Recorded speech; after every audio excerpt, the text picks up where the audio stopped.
avec le 3601. Entrez dans le monde des courses. Pronostics, cotes, commentaires et résultats en direct par téléphone au 3601 et sur le web génie.com.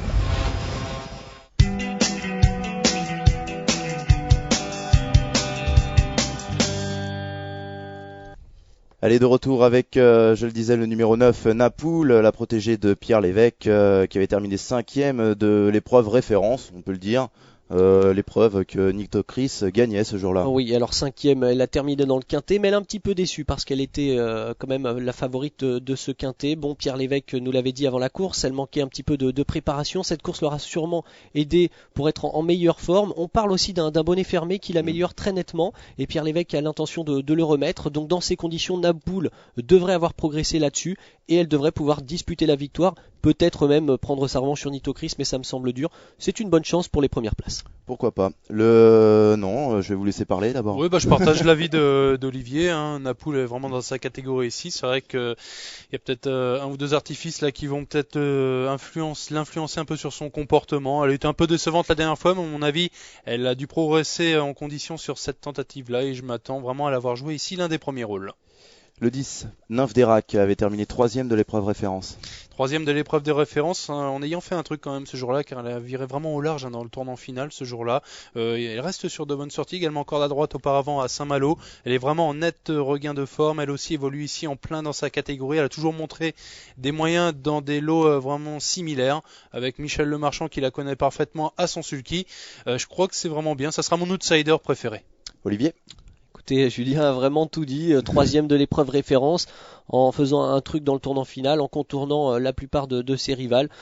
C'est vrai que ça va pas jouer à grand chose, c'est des concurrentes qui se tiennent de très près. Nymphe d'Erac fait partie des bonnes chances pour les places. Très bien. Le 11, Nina Volo avait gagné son quintet, c'était au mois d'avril. Exactement, un quintet au mois d'avril dans un bon lot. Bon, après, elle a pu confirmer, mais plus pour les 4e, 5e places. Donc dans ces conditions, moi je la retiens en bout de sélection. Vraiment, je l'ai mis en 8e position, j'en fais pas une priorité. Donc voilà. Julien, vous la retenez ? C'est peut-être pas une priorité, c'est vrai, elle ne va pas être déférée des 4 pieds. Maintenant, on peut noter quand même sa performance du 9 août dernier en gain. Elle devançait quand même Nico Durib, qui a gagné une très bonne course depuis sur les pompes de Laval et Navarroson, gagnant de quintet depuis, en étant seulement déféré des antérieurs. Bon, c'était piste plate ce jour-là. Là, ça va être peut-être un peu plus dur en étant présenté ainsi sur la grande piste. Maintenant, avec un rythme sélectif, elle risque de bien finir et venir choper une place. Attention quand même à elle.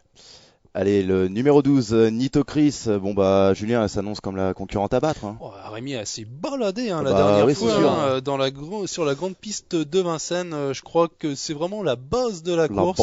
Je l'ai retenu sans aucune hésitation en tête de mon pronostic. Oui, il nous fait du Sacomano là, c'est formidable. On refait le quintet. Nitocris a mis KO ses adversaires en dernier lieu. C'est vrai qu'elle s'est beaucoup assagie avec le temps et rien ne l'empêche de pouvoir confirmer dans ce quintet plus. Ce sera la grande favorite, c'est logique. Les pensionnaires de Jean-Michel Bazir sont en pleine forme en ce moment. Très bien. Le 13, Miraculé d'Or, avait terminé 4e derrière Napoule à Cabourg et sur une ligne à tenir en compte. Oui, une course qui remonte au 7 août, donc c'est vrai qu'elle va faire une petite rentrée, quoique elle aura repris une certaine fraîcheur là-dessus.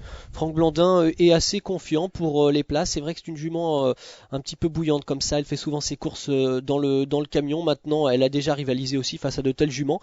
Dans un bon jour, Miraculé d'Or peut prendre une place. Pour la victoire, ça me semble dur, mais pour une place. Annoncé déféré des 4 pieds. Ouais, puis j'ai eu Franck Blandin dimanche matin. Il est assez confiant, même si la jument n'a pas reparu en compétition depuis le 7 août. Eh bien, il est resté vraiment en bonne forme. Bon, comme l'a dit Olivier, c'est une jument souvent qui ne voyage pas trop bien, qui stresse durant le transport. Et voilà, elle fait souvent sa course dans le camion, comme il l'a dit.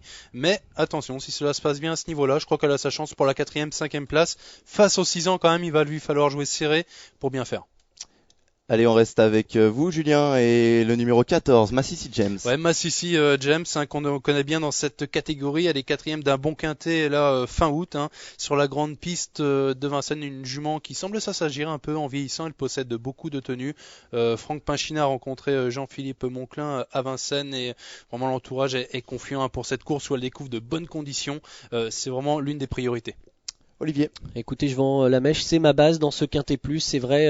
Fallait pas le Julien dire. a fait référence à cette 4e place dans le quintet, c'était le prix de Beaune, une épreuve remportée par Moqueur du Cailleux. Là aussi, il y avait les mâles, et c'est vrai que Massy James nous avait ébloui l'année dernière. C'est une concurrente qui est désormais beaucoup plus sûre en course, qui découvre un engagement vraiment en or au plafond des gains. Elle se prépare vite. Écoutez, moi je vois que du positif, et donc je la retiens très très haut.